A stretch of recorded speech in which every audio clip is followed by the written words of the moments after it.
Hey Holland Middle, I'm Jessica Perez. And I'm Jada Livingston. Welcome to HMS News.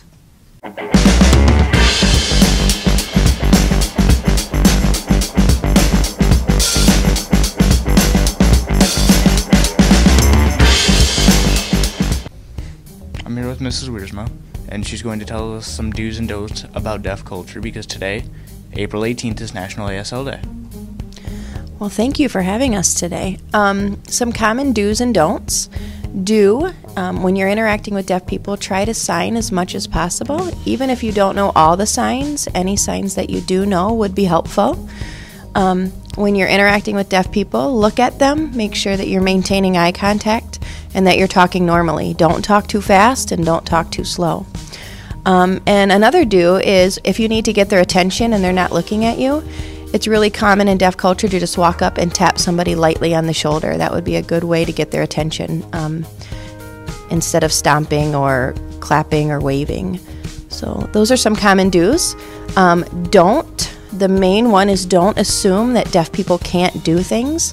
They can do anything hearing people can do except for hear. They just have to do it differently sometimes. Another don't is don't give up when you're trying to communicate with them. If you don't understand them and they don't understand you right away, keep trying because eventually they will understand and so will you, and you'll feel a lot of success that way.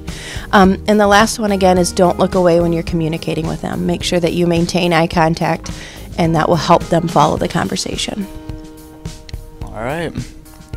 Thank you for helping us today with this information. Looking forward to seeing all of our diverse students. Yes, awesome. Thank you. No problem. One sixth grade team at HMS is being honored as the top team in the state of Michigan for the work they did with the eCyber Mission. eCyber Mission is a STEM-related contest that is sponsored by the Army Educational Outreach Program. The team of Ruth Ryden, Abby Sanchez, and Maria Villafranco will be competing as one of the 3 teams from the Midwest region to advance. Each member of the team has already won a $2,000 U.S. savings bond, and if they advance further, they will receive another $2,000 U.S. savings bond and an all-expenses-paid trip to Washington, D.C. for the Nationals. If you know them, give them a high five and wish them good luck. Next, let's hear about some music options for kids to take when they get to Holland High. Here's Ava and Karis with Emily Durr from Holland High. Emily Durr is a junior at Holland High School. She is in vocals, plays tennis, and participates in theater. She has a grade point average above a 3.5. She was just in the Greatest Vocal Show that performed from March 21st to the 24th. Emily has been in theater since 8th grade, and she has been in competition theater for 1 year. Emily has been in choir since freshman year, and she has worked hard to get where she is. Now she's in vocals. Emily is very involved in the arts, and she is a hard-working student. She is very talented. Today, Emily is going to tell us a bit about how to be involved in choir at the high school. The different choir opportunities. Okay, so the different opportunities for choir at the high school are bel canto, which is an all-girls choir, select men's, which is an all-boys choir, concert choir, which is an auditioned choir, that can be anybody, and vocals, which is also an auditioned choir, that can be anybody. How do you get involved in these choir opportunities? Okay, so to get involved, you'd have to either sign up during your scheduling or to audition for concert choir. I'd talk to your choir teacher, Miss Diamond. So Emily, I know you're in vocals. What is that like? Vocals is really fun because it's a small group of people, which means you make better friends and you're more connected. We did Christmas luncheons in December, and that was really fun because we got to go around the community and sing to different people. And then we have a show in the spring where we sing and dance, and that's also really fun because it's dancing. And we also got to tour the schools, which was really interesting to see our fellow students. So I just saw you perform in the Greatest Vocal Show. How was it?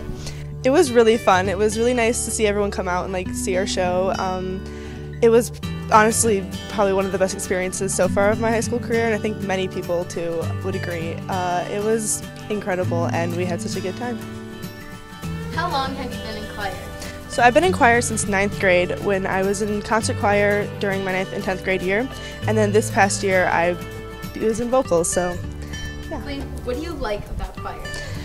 Oh, what do I like about choir? Okay, so choir it's just a really good environment. We have really amazing director, Mrs. Cox, and amazing pianist, Mrs. Munger, and it's just really fun because they're so encouraging and like the whole choir thing, so it's really nice to be surrounded by them, and so it makes it really fun, and the people in it too also make it really fun.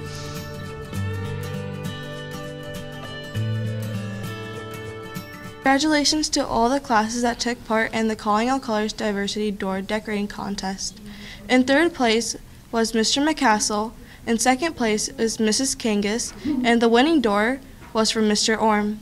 Thank you to everyone who participated. We love all the doors and appreciate how creative you were and love how you see diversity. Spring sports have begun and are off to a great start. Here's Cora and Ava with a closer look at the boys tennis team. The boys tennis team is hardworking and practices every day. They work on serving, backhands, forehands, and volleys. We got some footage and pictures of them practicing for their first game that's coming up.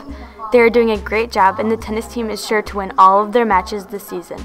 Today we interviewed them in their practice and asked them some questions. Do you like tennis? Yeah, it's pretty fun. It's my first year. The boys tennis team is trained by Coach Knopf, who as well trains the girls tennis team. With his coaching, any sports team can win. Every game starts with a new sport. Do you like tennis? Yeah, it's pretty fun. How long have you been playing? I've played this is my first year. Make sure to attend one of their matches and cheer on our HMS tennis team. Go Dutch! 6th grade band and orchestra students will present a recital of solos, duets, trios, and quartets on Tuesday, April 23rd at 7 p.m. in the cafeteria. Parents and friends are welcomed and a light refreshment will be available. We've had a lot of fun making our broadcast show so far this year, and we thought you might like to see what goes on in the making of a show, so off to behind the scenes with Anya. This is the classroom where the show gets made. For every show, we have 3 goals we want to meet. We want to inform, entertain, and build community. The class for the most part is small groups or individual work, but we get a lot done. First, we plan out our shows and who will do which jobs. We plan out the shows 2 weeks in advance. It may look like a mess, but we can understand everything that's going on. Every week we have desk and question of the week, and we plan out the rest of the segments together. Every week we have 2 new desk anchors. They make the script of different announcements and segments, then put it on a teleprompter, a computer with a script on it. The people who are doing desk make the script and read it off the desktop computer screen while they are recording, so they don't have to memorize it. Each person has a designated color, either red or blue for when they talk. When they talk together, it's purple. For a lot of our shows, we use something called Keynote, which is similar to Google Slides and QuickTime, which we use to make voiceovers and slides. We use it for last-minute announcements and many other things like the Dutch Matrix. One example of a segment we have this week is Holland High junior Emily Dirt, who is talking about different options for choir in high school. For this kind of segment, we have one person who's recording, and we use a tripod. They don't get a teleprompter, so she gets asked questions like an interview. Every week we have Question of the Week. The people in charge of Question of the Week walk around the school in classes in the morning asking people the question that they chose for the week. There is one interview and one recorder that follows them with the camera. In the background of all of our videos, you'll probably notice that we have music. We get the music from YouTube Audio. It is a site that lets you download music legally and for free to use in our videos. Lastly, before our show goes out, it all goes through our main editor, Anthony. We send him all of our segments and videos that we edited, and he puts them all together, making it an amazing show. We have a lot of fun making the show, and we hope you enjoyed it. 6th and 7th grade student councils will plan to meet on Wednesday, April 17th. Come ready to brainstorm fun ways so we can wrap up the school year. In sports this week, the track teams host Muskegon Middle at 4 o'clock on Monday. On Tuesday, the girls' soccer teams are at home taking on West Ottawa. 7th grade starts at 4 and 8th grade follows at 5:30, and the boys' tennis team is on road at Hamilton at 4. On Thursday, the girls' soccer teams travel to Byron Center at 4 o'clock, and the boys' tennis teams take on Holland Christian here at HMS. Good luck, everybody. Hey, Jessica, what do you see yourself doing in 10 years? I'll be a college grad getting started on culinary. Sounds great, but before we go, let's see what other people plan on doing. See you next time on HMS News. What do you see yourself doing in 10 years? In 10 years, I would either still be working or just getting ready to retire and enjoy some time at the beach. Cool. Working at the school system, hopefully still here, and then on the beach. Here. Probably doing this, maybe fishing a little more. I don't know. I'll hopefully be principal right here still at Holland Middle. I'll be 24. What are you going to be doing? Probably graduate college. In 10 years, I will probably be retired from teaching and volunteering back in schools again. And maybe at that time I'll be doing my ultimate dream, and that would be being a fishing charter boat captain. I see myself attending parent nights at high school or college graduations, and probably some football games, maybe some art shows. What do you think you'll be doing in 10 years? Like being successful doing my own work that I'm doing.